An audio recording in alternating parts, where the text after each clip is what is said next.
and showing up at Hold on. Hold on, listen. And yeah, I know you came. Don't get this broad that type of respect, man, and admiration, bro. Like you came too easy for her, man. Yeah, and yeah, I know you ain't been actively trying to pursue the bitch.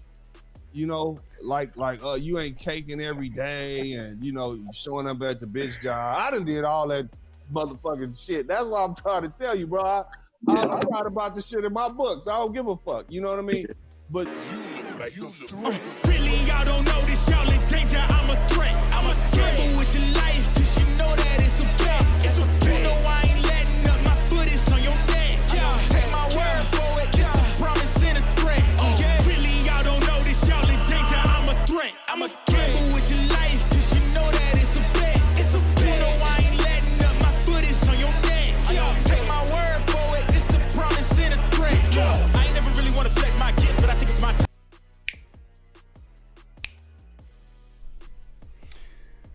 What's up, YouTube? Welcome to Simple Shit TV. I am your host, Alvin Holden, also known as Project 8020. And in today's video, we are in part 3 of a 5-part series. My brother and friend, attorney Dennis Spurling, did a live stream broadcast last night that had so many gems in it. I absolutely positively had to reach out to him and ask him if it was okay that I share some of the points being made in his video, and he gave me the okay. So this is what that is. This is part 3 of a 5-part series.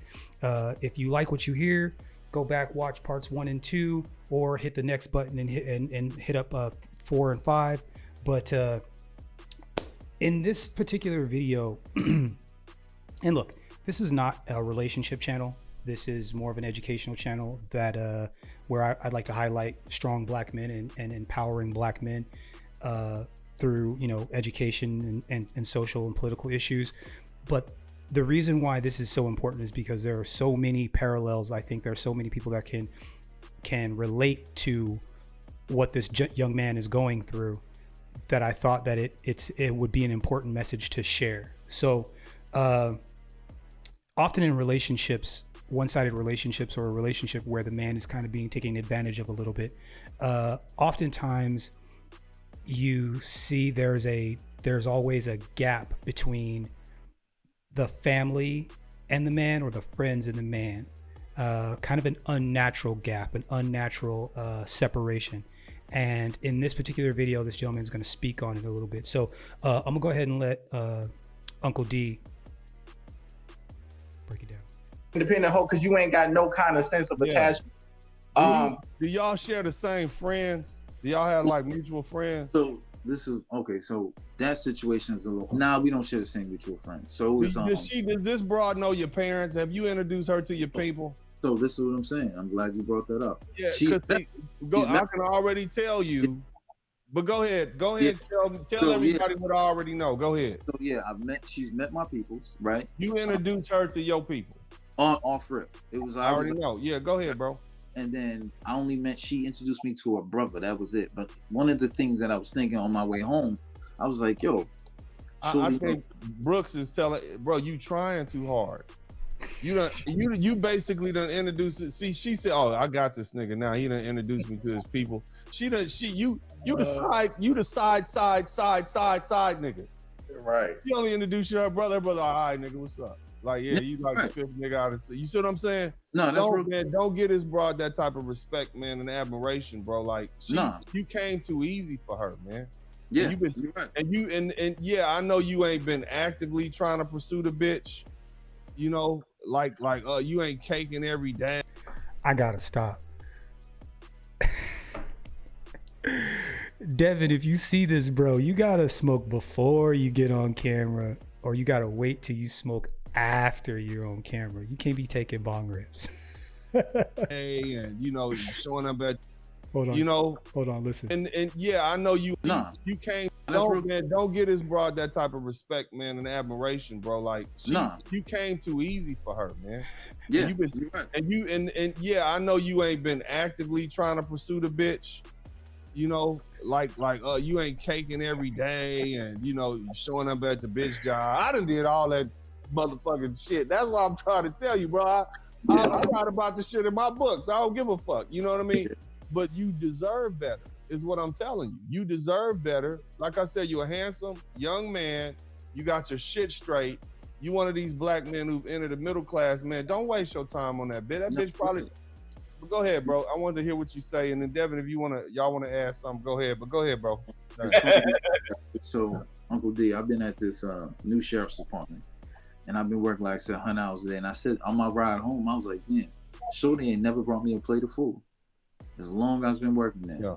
And that was one of the things where I said to myself, and I just kept it 100. I'm like, you know, driving on the way home, I'm like, fuck all that. You know what I'm saying? Right. I'm putting way too much, you know what I'm saying, for something where at the end of the day, I'm the coach, I'm the workout, I'm the nutritionist, I'm doing all things. Like, this is what I want. And then it came to some, I think we had like a little, something I was like, yo, I asked her, do you want this particular outfit? And I remember you told me, like, from back in the days, like, how you want to dress your woman, how you want them, right? Yeah. And then she goes, no, I don't want you to buy the things that you want, but I want you to buy this particular thing. And once I heard that, I said, that hoe got too much game, bro. Yeah. Yeah, that bitch, she's already real talk. She's already manipulated. She's already training you. You're not, the reason she's not giving you anything is because she's training you like a dog. She gonna make you work hard. And you're a police officer, you're a sheriff, right? Yeah. Yeah. Okay. Is this woman, is she blue collar, white collar? She have an education? Okay. So she fucking thinks she better than you. Yeah. You understand what I'm saying? Now, I'm gonna ask you something. This is gonna sound racist as a motherfucker. What is she, black? Is she white? She's mixed, so she's Puerto Rican and black. Here we go. Okay, so this bitch is a light-skinned privileged bitch who's had pretty privilege for her whole motherfucking life. Yeah, and probably real good black ass. You understand what I'm talking about? Mm-hmm. And she done had every nigga in the NBA. Yep, you ain't lying. You understand what I'm talking about? Yep. I'm gonna go ahead and end that part there, because the part that I really wanted is, again, you know, gentlemen, you know, obviously you don't want to rush off and meet a girl's parents, or you're not trying to rush off and meet a girl's parents and have her meet yours right away. In fact, it's good for you to keep some boundaries with your own people until you know for real that it's real. Oftentimes, I think, especially if we feel like we're getting a girl that's cuter than what we maybe deserve or what we think we deserve, we're quick to introduce her to all our friends and so on and so forth. That needs to be something that is earned, just like everything else. You don't get to meet my parents right away. If you're here today, gone tomorrow, I'm not going to waste my parents' time. You don't get to meet my parents. I mean, I'm currently single, but I've only had three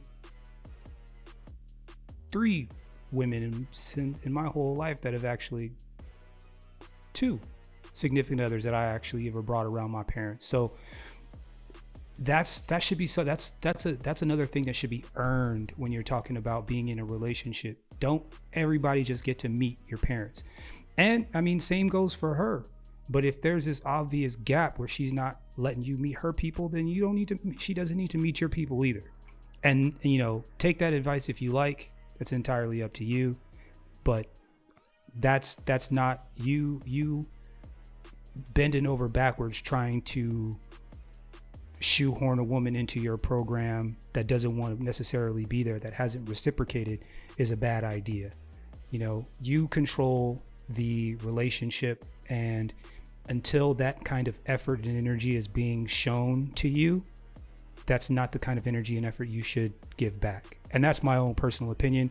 And from what I could tell, Uncle D agrees with me. So I'm gonna go ahead and leave this one on that. This is part 3. Once again, like I said, there's 5-part series. Erykah Badu said it best. I'm an artist. I'm sensitive about my shit. I'll holler at you guys in the next one. Really, y'all don't know this, y'all in danger. I'm a threat.